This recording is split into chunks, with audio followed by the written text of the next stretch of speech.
Glycerine. Listerine. Oh yeah. All right. Well, what's this song? Lister. No, the one that was just on. I think it's Rock the Cash Bar.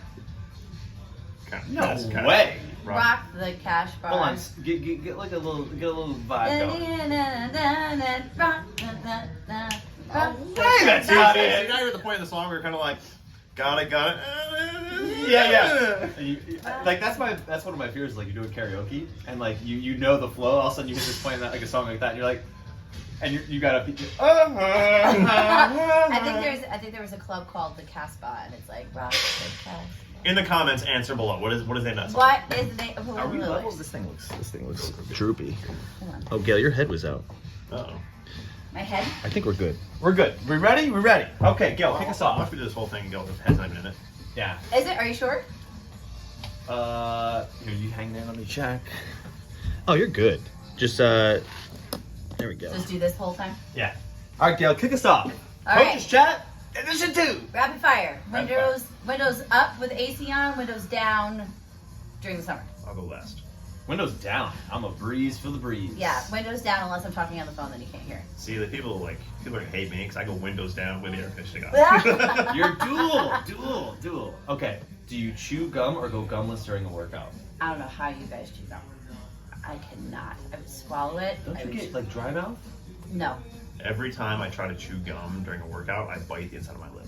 I would choke and So die. you're gumless too? I'm gumless too. I am a gum chewer You're for like sure. always gum. I have to. I can't even coach with gum in my mouth. If I don't have it, like it'll be like a mild panic attack. What do you do I get with so it? dry. What do you I do chew with it. You chew It during helps salvation in my mouth. See, if So you like- I do a piece of my mouth, it Yeah. literally Really? it just sticks in the back of my like literally like I'll chew it like in transitions, but like not during movements. And does it get like Swiss cheesy in the back there? Like does it like Oh, that's the disintegrate? worst. No, Yeah. that's the worst. That doesn't happen. No. Okay. No one kicks off. Current No. book you're reading. Cues, a book on body language, understanding the nonverbal communication better. I just Blanked? Oh my gosh. I'm listening to it on audiobook. It's Mandy's recommendation. The five choices you're What languages? No. Oh my gosh. I can't. I We'll just started come it. back to you. Yeah. Relentless by Tim Grover, the guy who trained Michael Jordan, and then Solving for Happy. I just started that one. The guy's background is in engineering. He talks about like how to like solve for your own happiness. Yeah. I'm gonna come back to you. It's on my phone. What's the premise of the book? It's like the five Relationships? choices. No, more of like the five choices that is hard to make and like the happiness that you can get from embracing them. Yeah. It was Sounds really good. cool. It Sounds was like, I'm only like 20 minutes in, but audiobooks have been my thing lately because it's like, I just like to kind of, A little easier sometimes. yeah. Okay, we're gonna flip it. If you had to get a centerpiece back tattoo of one of our members' face, we're talking like, 2 feet, this full spectrum, Yeah. and we can't duplicate answers. No one, you can go first. Who are you? Tommy getting? D. I first there's like one of like I said Schneidy, but I think he's You can take it. I actually think Fahari Ooh. Oh, you're riding the high for class this morning. because I But just think it would be like so beautiful and stuff, Yeah, I would get Schneidy. Schneidy was my vote, just like keeping it light. This guy in the back, just Oh, like his face, always good energy. Okay, abs. True or false? Ooh. Oh, you skipped one. You have to have an exquisite tiny to work here. I think it's a given. I don't know if it's. I would say false because somebody's lacking. Well, I know that. That ain't me. It's gotta be. I get compliments on my tush all the time. Is that your random question?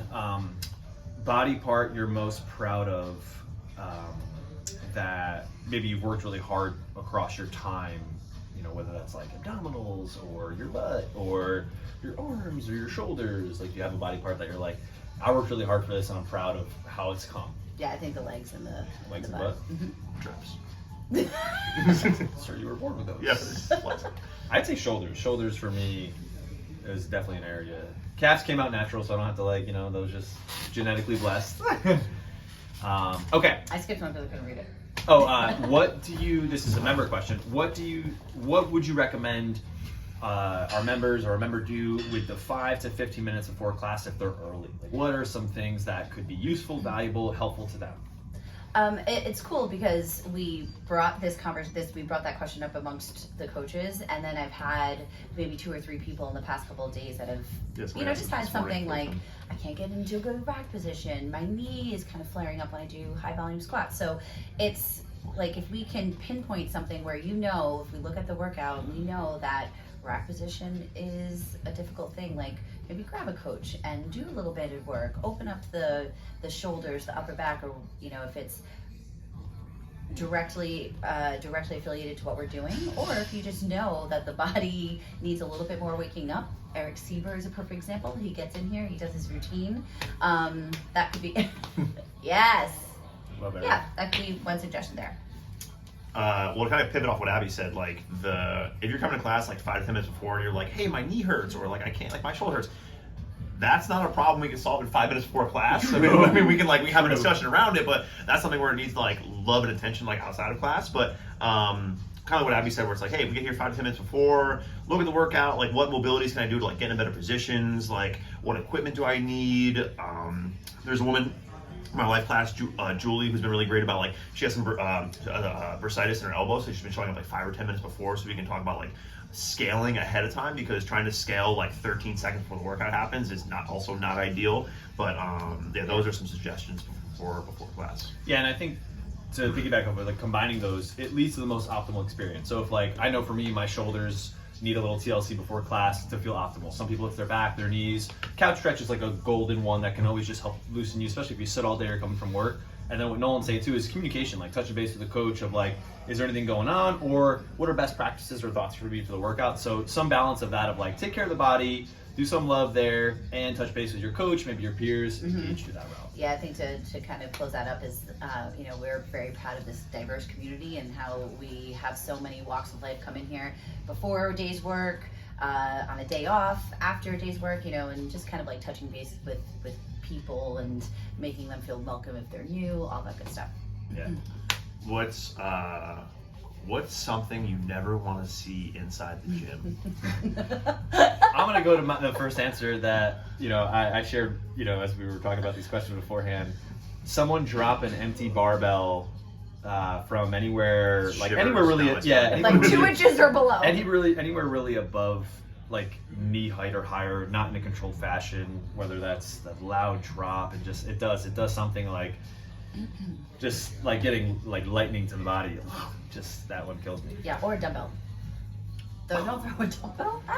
I went the other route, and I said a naked toast bar. A naked toast bar would be quite a sight. Yep, quite a sight. Yeah. Probably like. I'm gonna go with Sean. Probably dropping equipment will like jar me right out of like whatever like state I'm in, and kind of immediately go to like. That was right. So. Temper tantrum. Yeah.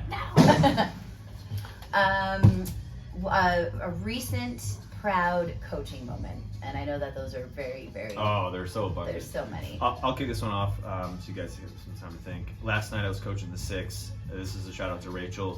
Everybody did such a great job with the right loading selection, rep selection. We did this challenging workout with running in a barbell complex, and we had discussion before and even during, and even into the first run, she was on the fence of which was the best for her.